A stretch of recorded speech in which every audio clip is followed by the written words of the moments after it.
بسم اللہ الرحمن الرحیم۔ السلام علیکم ناظرین، علاقائی خبروں کے ساتھ میں ہوں علی حسن صابری اور آپ دیکھ رہے ہیں نوائے نیشن۔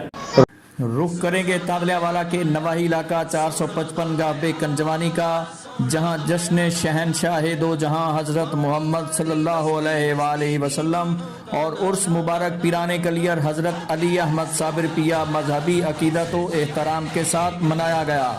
مریدین اور محبان اولیاء کی کثیر تعداد میں شرکت۔ مزید جانتے ہیں نوائے نیشن کی اس رپورٹ میں۔ شہنشاہ دو جہاں حضرت محمد صلی اللہ علیہ وآلہ وسلم کا یوم ولادت باسعادت اور عرس مبارک پیران کلیر حضرت علی احمد صابر پیا مذہبی عقیدت و احترام کے ساتھ منایا گیا۔